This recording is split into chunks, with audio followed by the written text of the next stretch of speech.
আওয়ামী লীগের প্রেসিডিয়াম সদস্য কাজী জাফরুল্লাহকে আটক করেছে আইনশৃঙ্খলা বাহিনী। বুধবার রাতে গুলশানের একটি বাসা থেকে তাকে আটক করা হয়। আটকের পর মধ্যরাতে তাকে ঢাকা মহানগর গোয়েন্দা কার্যালয়ে ডিবিতে নিয়ে যাওয়া হয়। তবে কোন মামলায় গ্রেফতার দেখানো হবে তা তাৎক্ষণিকভাবে নিশ্চিত হওয়া যায়নি। 2001 সালে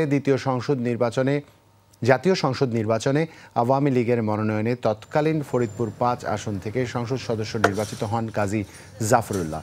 পরে 2014-2018 সালে ফরিদপুর 4 আসনে নৌকা প্রতীক নিয়ে স্বতন্ত্র প্রার্থী মুজিবুর রহমান চৌধুরী নিক্সনের কাছে হেরে যান তিনি। সবশেষ 2024 সালের নির্বাচনেও 23,969 ভোটে নিক্সনের কাছে পরাজিত হন আওয়ামী লীগের এই প্রেসিডিয়াম সদস্য।